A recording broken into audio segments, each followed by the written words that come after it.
Now I'm thrilled to continue with our 10th session on small business contracting. Our presenters this afternoon are Lori Ann Lang, who's a partner and co-chair of Pecker and Abramson's Government Contracting and Infrastructure Practice. Shane McCall, who is the managing partner at Prince Law and editor of the firm's Small GovCon blog. Holly Roth, who is a partner at Reed Smith. And last but certainly not least, Matt Schoonover, who is a founder and managing member of Schoonover and Moriarty. So Matt, may I ask you to start out with an answer to a simple question that I think most people have.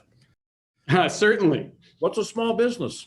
Well, Alan, I'm certainly glad you asked, and it's a pleasure to join everyone today. And I think would like to thank PubK for the opportunity to present here. And as we certainly talk about some of the developments that we have seen over the last year in small business contracting, of course, it's important to start at first principles and answer the question that Alan so deftly asked of what is a small business. Bill, if you could advance slides, please.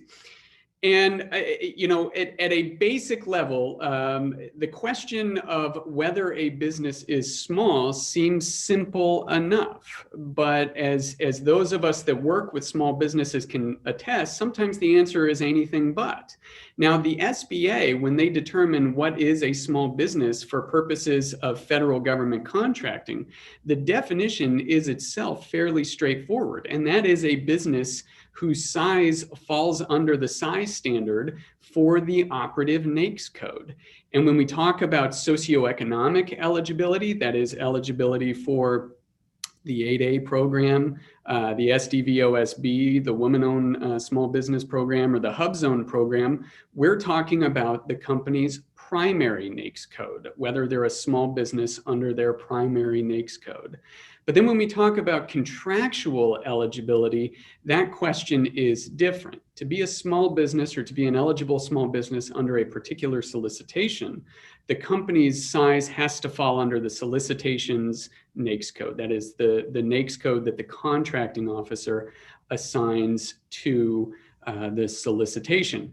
And size usually is determined as of the date the company submits its initial offer that includes price when we're talking about contractual eligibility. In some cases, for compliance with the non-manufacturer rule in the ostensible subcontractor affiliation rule, in particular, size will be determined as of the date the company submits its final proposal revision. But the usual rule is that size is going to be determined as of the date the company submits its initial bid that includes price. And of course, when we talk about a company's size, the biggest question isn't so much whether that company itself falls under the operative NAICS code, but rather the question is usually one of affiliation. Because when the SBA determines a company's size, it will consider not only the entity's size itself, but it would also add to it the size of any affiliates. So when we talk about size from the SBA's perspective, it's a question of the business size plus the size of any affiliates. Next slide, please. And importantly, for purposes of our discussion today, we have seen some fairly recent changes on how the SBA is going to calculate size. Now, there are generally two different methodologies or two different calculation rubrics under which the SBA will consider. And that is, the first is receipts, a dollar value. And this applies for services contracts, including construction services contracts. And the SBA will determine size based on a prescribed dollar value, what it calls receipts. And receipts are defined by the SBA as being a company's total income added to its cost of goods sold as those items are reported on the company's annual tax returns. I think for a Form 1120, I think it's lines 2 and lines 11, if I'm not mistaken, and on a 1065, maybe lines 2 and lines 8. But as you report those items on your tax return, SBA is going to add those two numbers together to get your annual receipts. it will do that for either the preceding 3 or 5 completed fiscal years, whichever period the company elects. And this is where we've seen a change over the last year or so with the calculation period for receipts under service contract NAICS code. The old rule prior to 2018 was that SBA would consider the average annual receipts over a 3-year calculation period. But in late 2018, Congress passed the Runway Extension Act, which directed the SBA to change that calculation period from 3-year to 5 years, thought being that it would give companies, as they grow, additional bandwidth or additional runway to remain small businesses. Now, there was a lot of confusion about whether or when that 3 or 5 year calculation period would become effective. And in late 2019, what the SBA did is it amended its regulations to include an option until January 6th, 2022, where a company can choose either a 3 or a 5 year receipts calculation period. After January 6th, 2022, however, receipts will be calculated based on a 5-year calculation. So just know that recently we've seen that change, either a 3 or a 5-year calculation period, but effective after January 6th, 2022, it will be a 5-year calculation period. Next slide, please. Now, the next way that the SBA is going to assess size is based in terms of the number of total employees that a company has. And the employee-based calculation period applies against supply or manufacturing NAICS codes. And the SBA will determine the average number of employees over a preceding 12 calendar months. And when it calculates employees, it really calculates individuals that are employed on a full-time or a part-time basis, or even those employees that you might get from an employee leasing company. Really, the only folks that it's not going to consider is any volunteer employees. Now, I'm not aware of any really manufacturing companies that rely heavily on volunteer labor, so that doesn't really help you much. But the question usually for this calculation is whether a company, or whether a person actually is an employee. And there, I think it's important to look not only to the SBA size guidance, but quite frankly, also to local principles or state law principles relating to employment law and all of that, to make sure that you're properly classifying individuals either as an employee or as an independent contractor. Now, a change here that we've seen recently just came about as part of the 2021 National Defense Authorization Act. And much like Congress did with the Runway Extension Act in 2018, as part of the 2021 National Defense Authorization Act, Congress extended the amount of time or the calculation period for these companies to calculate the number of employees. Again, the rationale being, hopefully it will keep companies smaller for longer. It won't thrust these growing companies suddenly into the other than small category. Now, the 24-month, Congress did change it to a 24-month calculation period, but importantly, it looks like Congress learned some lessons from the Runway Extension Act, where this time it actually included a provision that says that the SBA should make this effective within 1 year. So probably by the end of this calendar year, we'll see the SBA have updated regulations. It wouldn't surprise me to see something like what the SBA has done with regard to this the receipts calculation period, where perhaps a company can choose between a 12-month or a 24-month calculation period. But just know that we will see these regulations come out, but sometime soon, the 24-month calculation period will be in effect. Next slide, please. Now, it's important to know whether your company is a small business, not only because there are eligibility issues either for contracts or for socioeconomic programs, but also because there are penalties or can be penalties for improperly misrepresenting your small business certification. A lot of these certifications, certainly when it comes to size, and many of the socioeconomic certifications are actually self-certifications. That is, the company attests to being a qualified or a qualifying business. In the event of an improper certification, though, there can be some pretty severe penalties. We see them with regard to lost contracts and eligibility. If you improperly certify as a small business, it's possible that a competitor may protest your eligibility and you can lose that contract. Same with certain socioeconomic statuses. We can also see in more egregious cases a company be put up for suspension and debarment by the SBA if the SBA believes that there is some improper or some malicious or willful evidence that it is improperly certifying. Finally, we can also see False Claims Act liability. And there's a couple of examples on the slide here, but one of the more recent examples came out of the Second Circuit, where an individual named Lee Struck, was essentially recovering from the loss of socioeconomic status for one of his businesses, and according to the government, teamed with a veteran to create a service-disabled veteran-owned small business company. But this company was not, in effect, in SDVOSB because it was controlled by Mr. Struck, who was not a service-disabled veteran. Rather, his partner was, but Mr. Struck retained day-to-day control. The federal government brought a False Claims Act suit against Mr. Struck, and that suit was dismissed by the district court because the government did not apparently plead, or the district court believed that the government did not plead the cause of action with sufficient particularity under Rule 9b. Now, this went up to appeal to the Second Circuit, and the gist is this holding was reversed. Or the district court, was reversed.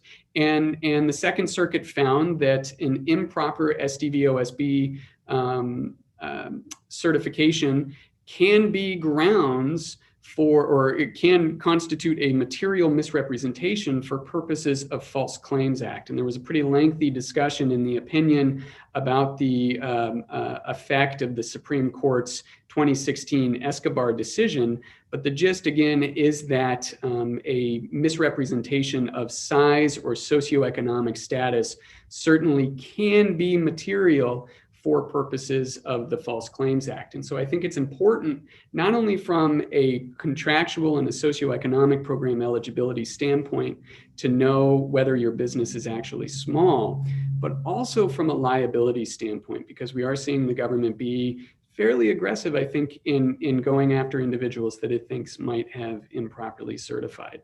So that is just a very high level summary as to what a small business is. And now my contemporaries Shane and Lori are going to discuss some of the updated regulations that we've seen impact small businesses.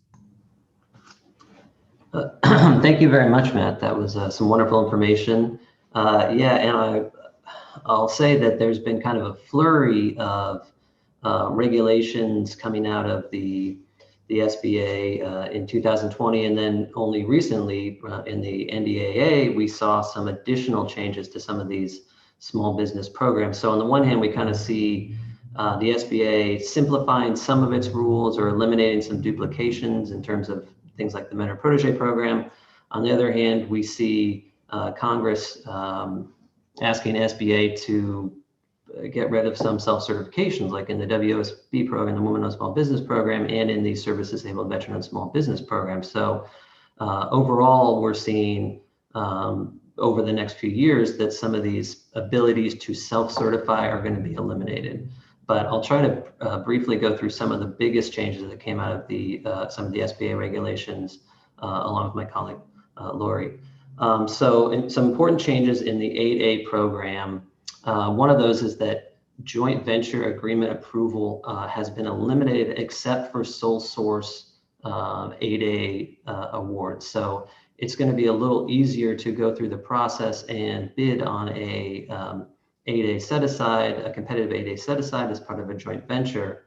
However, that approval still will be needed for sole source 8A programs. And what that means, though, is that there's a greater chance, potentially, if you're not reviewing your joint venture agreement and making sure it's compliant prior to bid, there could be an uptick in, there definitely will be an uptick in protests for 8A joint ventures, as SBA has basically indicated that the way to police this 8A competitive joint ventures is through the size protest process. So we're likely to see an increase in size protests, at least a little bit, for 8A joint ventures. And then in some late breaking developments within the 8A program that came about very quickly, Congress added in a provision to both the COVID-19 relief bill and in the NDAA. Apparently Congress really wanted this to be approved one way or the other. Congress put in that certain 8A companies will get an extension of 1 year to their 8A program term. And surprisingly, they only gave the SBA 15 days to come out with regulations on that. SBA met that deadline and has released a rule that will allow a program term extension for 8A companies if they were in the program between March 13th and September 9th. So it won't apply to all 8A companies, but it will hit a wide swath of those. And it will provide some additional term for that 8A participation. So it should be a good benefit for 8A companies. There are some interesting things in how SBA has interpreted that, in connection with the COVID-19 disaster suspension program that SBA were allowed a lot of 8A companies to get extension of their term. And some of those things are still could be altered by SBA, and there's still the comment period extends through March. So if there's any 8A companies that have been reading through that rule and are concerned with how it may be affecting their particular program term, there's still time to put comments in on that. But generally, it will provide a year-long, additional year of 8A program term.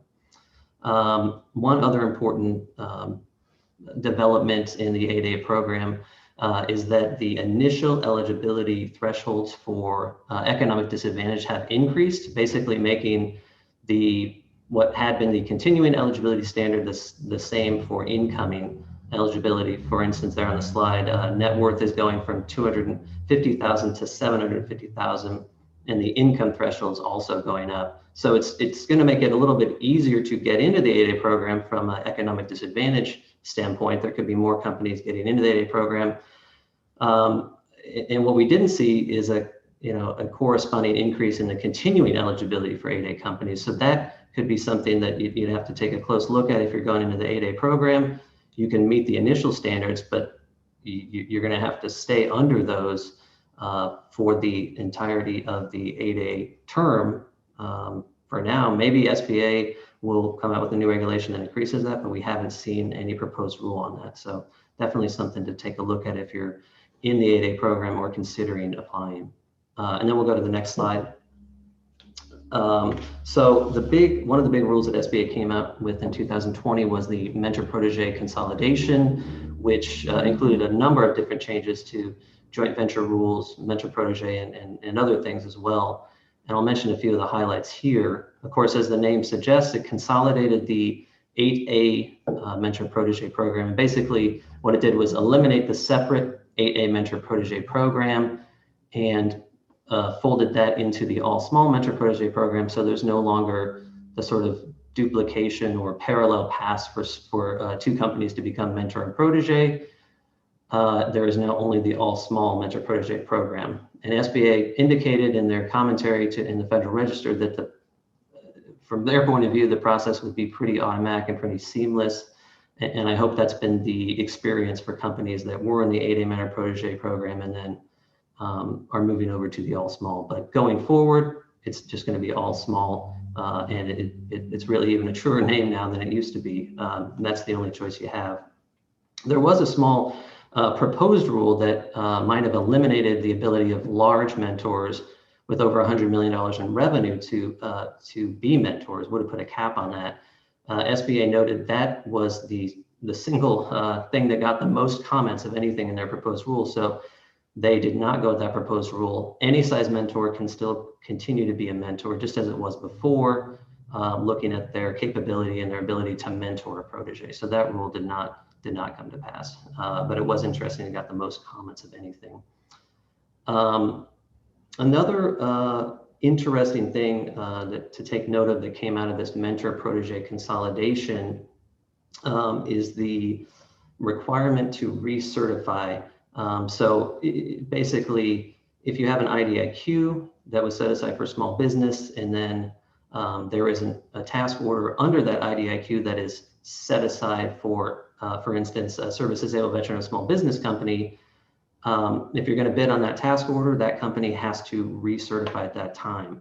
So if there's a different set aside designation from the IDIQ to the task order, there's now a requirement to recertify when submitting a bid on that task order or delivery order, as the case may be. And note that, like a lot of small business rules and other rules, it is not applicable to the GSA federal supply schedule. So that is exempt from that recertification requirement.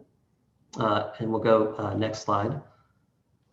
And this is, again, some additional things that came out of the mentor-protege consolidation. I talked a little bit earlier how some of these rules are simplifying or eliminating some of the red tape and the complications. In one area where this is really true is the so-called the 3 and 2 rule for joint ventures, which has sort of perplexed and confused many a contractor for many years. SBA has now made it simpler. They eliminated the 3 requirement. Basically, that means from the date when a joint venture gets its first award, it can win as many or bid on as many contracts as it wants until the 2-year anniversary of that first award. There's no longer a requirement to count up where you got 3 awards, whether you can bid another one. That has been eliminated. So it's a bit simpler, or it's a lot simpler. It will make it easier for joint ventures to bid on contracts. Now, after that 2-year period, you will still have to start a new joint venture entity to keep bidding after the 2-year anniversary date from that first award. So but it's going to be a lot simpler. Another area where there's been some clarity brought to the rules, at least from the SBA perspective, is in joint venture facility clearance. The new rule is going to allow for an employee of the joint venture to have to be a facility security officer, and it made that clear. That was somewhat understood before, but it wasn't clear from the rules, and now that is clear. An unpopulated joint venture can still have a facility clearance officer as part of as being an employee of the joint venture, but perhaps more importantly, the SBA rule also clarified that either the joint venture or the small business partner to the joint venture itself can have the facility clearance. So that should make it easier for a joint venture to go after solicitations, go after contracts where that facility clearance is needed. Before, it had been unclear. It was kind of up to the agency and how they worded their solicitation. And now the SBA rule has cleared that up, which is very helpful for a lot of joint ventures. And one thing that I noticed in these rules that seemed very important to me, and that could be a little bit of a gotcha or something to watch out for small businesses, it's another requirement to recertify size. And where this one comes in is if, say, a company submits a bid, and then within 180 days of that, they still haven't gotten an award, and they get acquired by another company or merge with another company and therefore become other than small because of that acquisition, they can be deemed ineligible for the award if that sale occurred within 180 days after the offer. If it's after the 180-day mark and there's an acquisition and the company becomes other than small, the award is still allowed, but it doesn't count for small business goals for that agency. So that 180-day timeline had not been present in the rule before. So it's definitely something to look out for if you're a large entity looking to acquire a small business that has some pending offers out there, or if you're the small business itself and maybe looking to get acquired, you need to keep track of that 180-day timeline. And then we'll go to the next slide. And then quickly on the Women-Owned Small Business Program, it's an important change. And the main change that happened in 2020 was that self-certification for women-owned small businesses has been eliminated. That's kind of that's kind of the headline of what SBA changed. There's some important components to that, how SBA will process that. For instance, there's still going to be third-party certification for women-owned small businesses that will still be allowed, and you must upload the certificate. The other big change that came about is that as far as the timing goes for your certification, once you're initially certified and go through the entire examination, after that, annually you have to attest that you still meet those requirements as a woman-owned small business, and then 3 years from that anniversary date, you have to go through the full program examination where you're submitting all the documents. But it's a bit easier for the interim period before that. And then we'll go to the next slide. And then on a similar development, I noted that in the past, in the previous slide, that women-owned small business self-certification has been eliminated. And for the service-disabled veteran-owned small business world, self-certification is still allowed for non-Veterans Affairs Department set-asides, for such as Department of Defense or civilian agencies. But in the 2021 NDAA, Congress has set forth that in the future, SDVOSB self-certification is going to be eliminated. There's some lead time going up to this. There's a 2-year, the SBA has to make these rules within 2 years after the NDAA was passed. So we've got about 2 years left, or a little less than that. But what's going to happen is that the VA is going to lose its jurisdiction, so to speak, or its review powers over the SDVOSB program. It's all going to move to SBA. SBA is going to then require certification for all SDVOSBs. And then note that there will be a 1-year grace period for self-certified SDVOSBs. So it's going to happen in the next 2 to 3 years that self-certification is going to be eliminated. So definitely something to keep on the radar if you're a service-disabled veteran-owned small business. Thank you, and I'll let my colleague carry on with the updated regulations. Okay, thanks, Shane. Next slide, please. Now, the next change, it's still a proposed rule, but I think it's pretty important. So as most large business prime contractors know, when they get a government contract, they generally have a requirement to give specified percentages of subcontracting dollars to the various types of small businesses. The idea is that the prime contractor will make good faith efforts to award subcontracts to small businesses. And there's actually a liquidated damages clause, the FAR 52219-16, that would allow the government to assess liquidated damages against a prime contractor if the contractor, in fact, does not take good faith efforts. What was lacking was any real discussion of what good faith efforts is.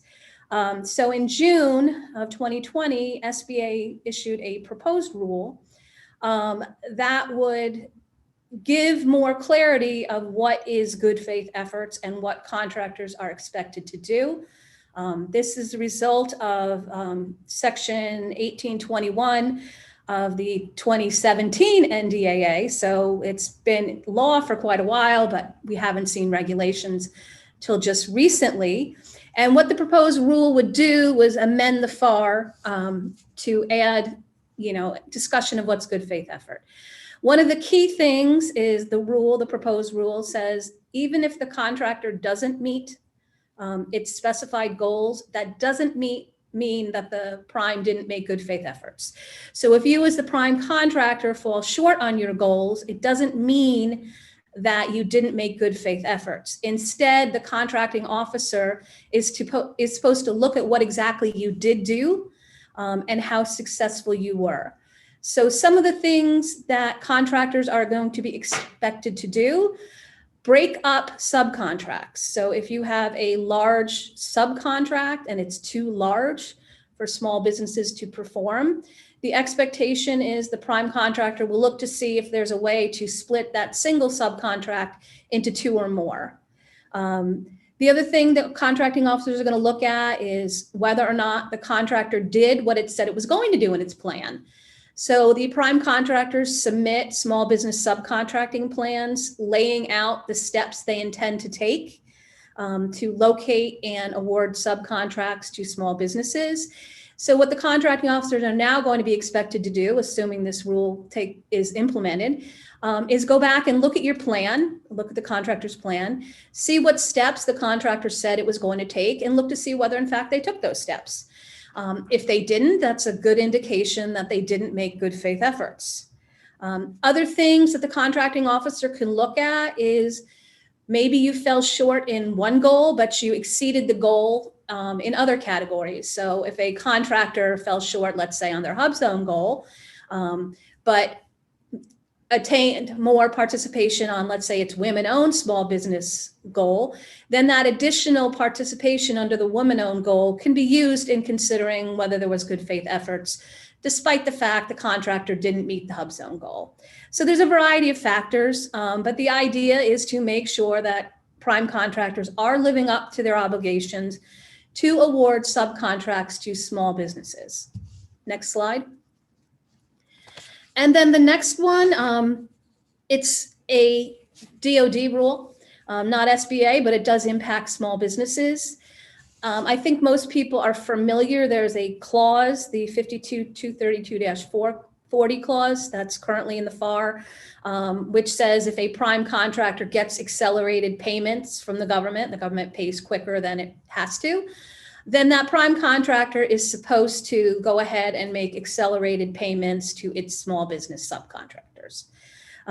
What happened here is that there was not enough clarity, or the Congress didn't think there was enough action being taken to, in fact, make sure that small business subcontractors and prime contractors were being paid quick enough by the government. So Section 852 of the 2019 NDAA directed DoD to establish accelerated payment dates. And the goal was that DoD would pay the prime contractors within 15 days of receipt of a proper invoice. And then those prime contractors would pay at least the small business subcontractors within 15 days of the prime's receipt of payment.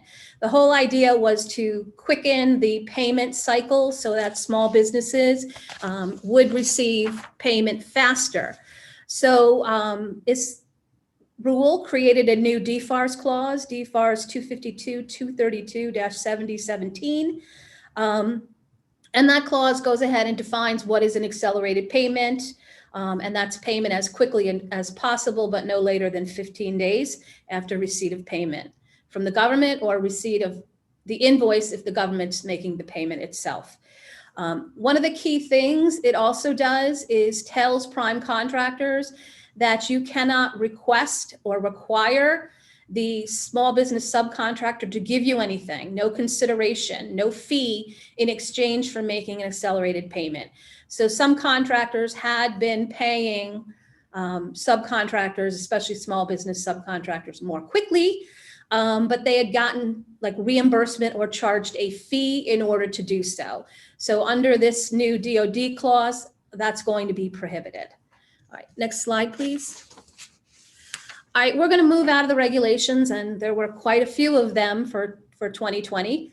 SBA had a very busy year, and just talk about a couple of ongoing concerns. These are concerns when we were talking about this panel that it seemed that we were hearing from our small business clients that seemed to indicate they might not fully understand all aspects of what's required of them. So if we can go to the next slide.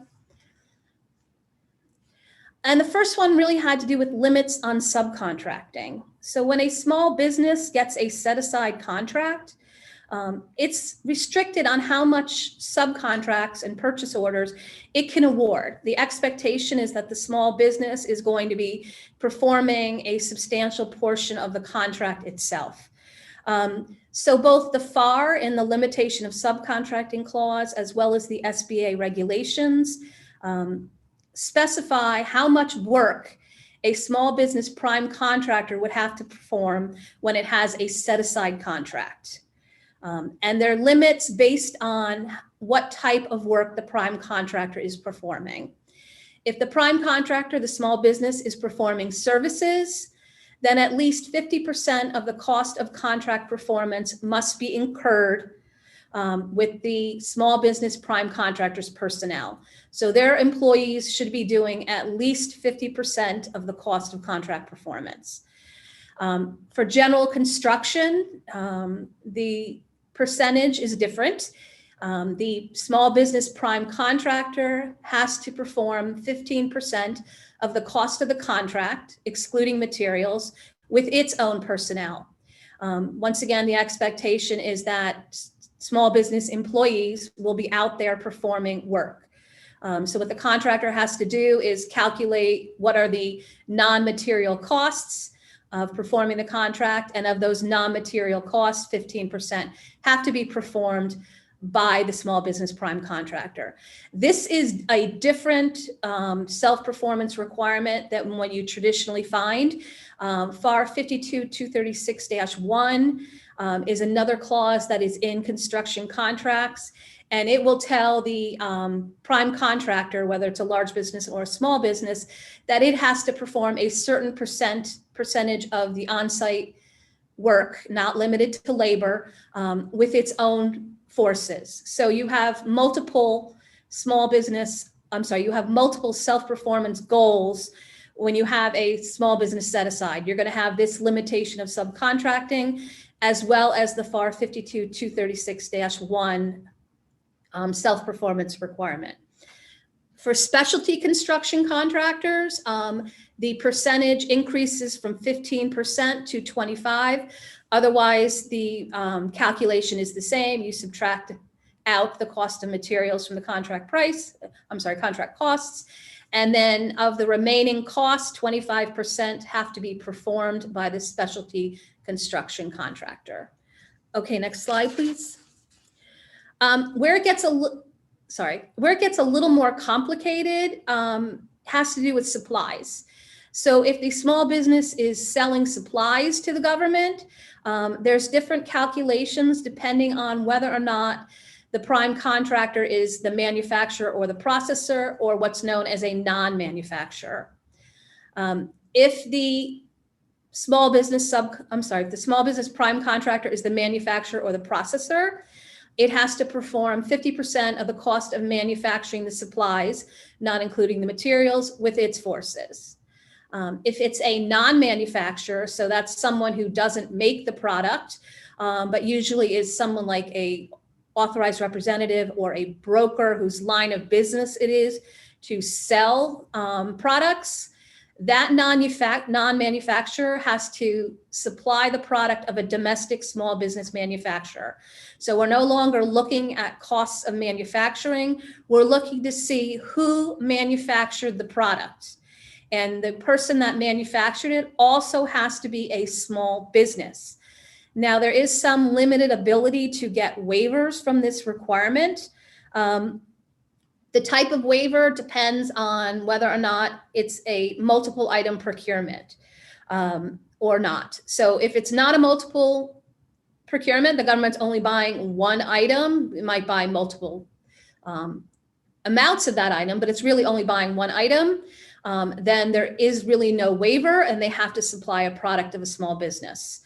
If the small business prime is selling multiple products, so there's a multiple items of supply that the government's buying, then the waiver depends on how much of the products there are that are being manufactured. So what you have to do is you can get a partial waiver if more than 50% of the value of the products, you total up the value of products to be supplied by the non-manufacturer, up to 50% of them can be from a non-domestic small business. At least 50% of the multiple products do have to come from a domestic small business. And that's based on value and not quantity.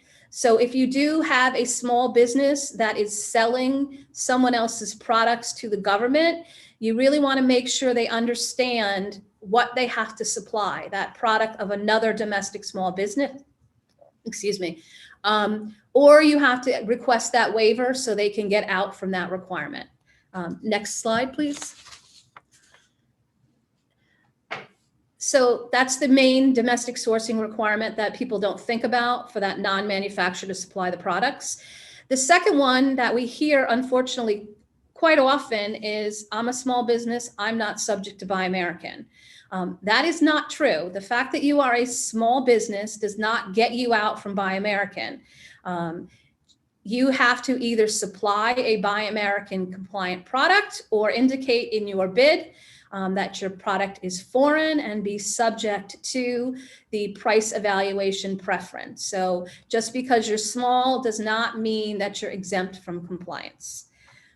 Okay, that was mine. So if we move to the next slide, I think that we're on to Holly's portion. And Holly, you're on mute.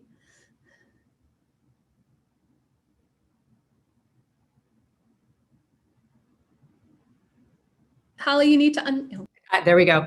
Thank you, Lori. Yeah, I knew that would happen. Good afternoon, and thank you, Lori. And I'm delighted to be part of this panel today. My small business discussion focuses on the FAA's small business program under its acquisition processes and the Department of Transportation's Disadvantaged Business Enterprise Program under the federal assistance provided by the FAA, the Federal Highway Administration, and the Federal Transit Administration to recipients who are generally state and local governments. First of all, you may or may not be aware that the FAA is exempt from both the FAR and the Small Business Act. With that said, the FAA's Acquisition Management System, or AMS, and the DOT's DBE program rely in part on the SBA's size standards. The FAA has a small business office that assists small businesses with FAA procurement opportunities, and the DOT has an Office of Small Business Utilization that ensures that the DOT small business policies and goals are implemented. The FAA's small business procurement goals are set each fiscal year by Congress, the DOT, and the FAA. And as of 2020, the FAA met or exceeded its goals.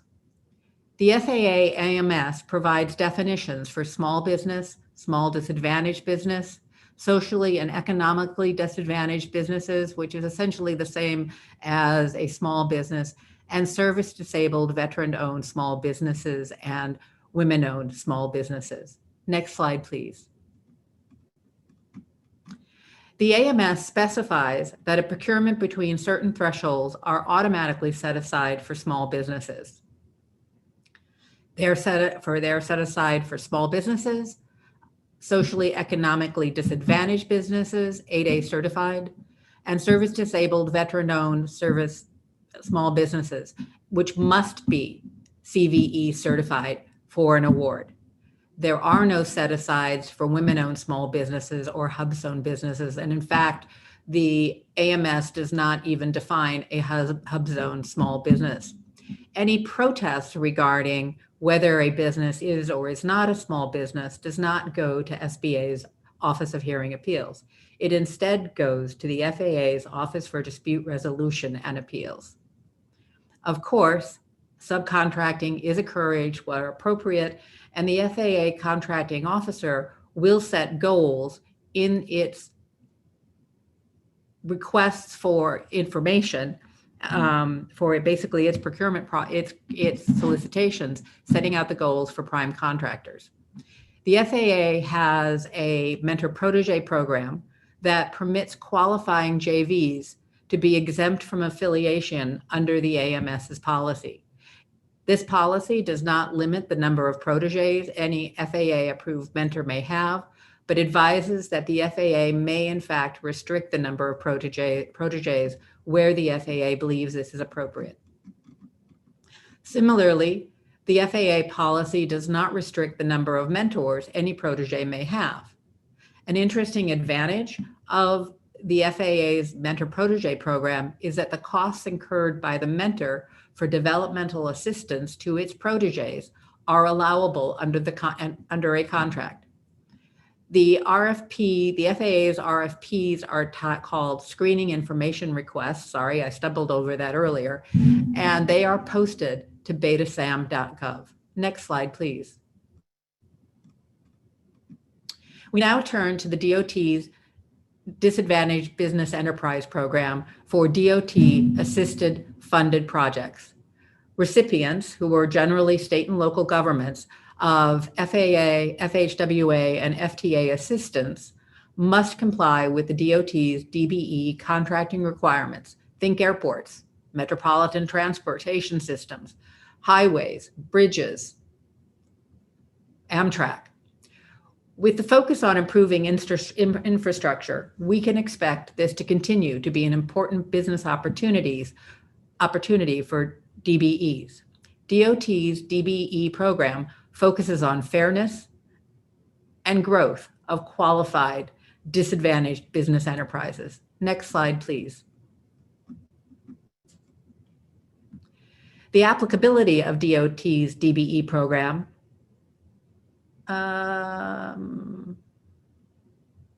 Next slide, please. Thank you. The applicability of DOT's DBE program is under these three main categories of this slide. And when you think of airport funds, also include automobile rental services, airport concessions, among others. These DOT DBE policies do not apply to contracts performed outside the United States, its territories, and possessions. And of course, they don't apply where DOT assistance is not a factor. Next slide, please. By statute, 10% of the DOT's funds are to be spent with DBEs. However, this 10% requirement does not authorize recipients to set overall contract goals at 10% or set other levels or take any additional steps to meet the 10%, DOT's 10% statutory requirement. In fact, recipients are not allowed to set quotas or set aside contracts for DBEs. Next slide, please.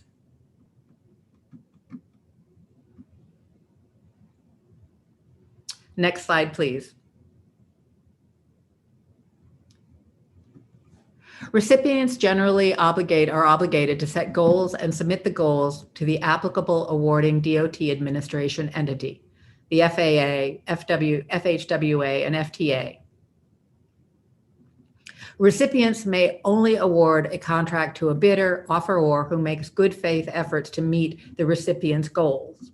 Contractors at all tiers are required to carry out the applicable requirements of the DOT's DBE program in the award and administration of DOT-assisted contracts and subcontracts. Failure of the contractor or subcontractor to comply is a material breach, which could result in withholding, monthly progress payments, assessment of sanctions, liquidated damages, and disqualification of that contractor from future bidding opportunities as non-responsible. DOT's DBE regulations detail how DBE participation may be counted towards a recipient's goals, such as when the DBE participates, the recipient only counts the value of the work performed by the DBE. If the DBE subcontracts work, only the work subcontracted to another DBE counts to the recipient's goals. If a DBE performs as a participant in a JV, only the work performed by the DBE with its own forces will count towards the recipient's goals. And finally, there is an interesting term within the DOT regulations that speak to a commercially useful function, but such a function is more than a pass-through and could be an opportunity for fraud if not properly monitored. Next slide, please. The SBA size standards apply except as follows. A business enterprise will not be deemed to be a disadvantaged business enterprise for the purposes of FTA and FHWA assistance if that business enterprise had average gross receipts in excess of 26.29 million over the past 3 years. Note the number that I just stated, 26.29 million, is different than what is on your slide, as this amount increased in December of 2020. In all cases, under the DOT's DBE program, a business enterprise will not be deemed to be a DBE if its owner, individual owner, does not certify that the owner's personal net worth does not exceed 1.32 million. It is the recipient, the state or local government, that determines DBE status based on criteria provided in the regulations. Recipients are permitted to establish mentor-protege programs under which developmental services provided by a mentor to its DBE protege may be reimbursable. Finally, to be certified under the DOT's DBE program, DBEs apply for such certification with the recipient's state unified certification program. Certification by the state UCP is binding on all recipients in that state. Thank you. Well, Holly, thank you very much. And ladies and gentlemen, thank you all for your great participation.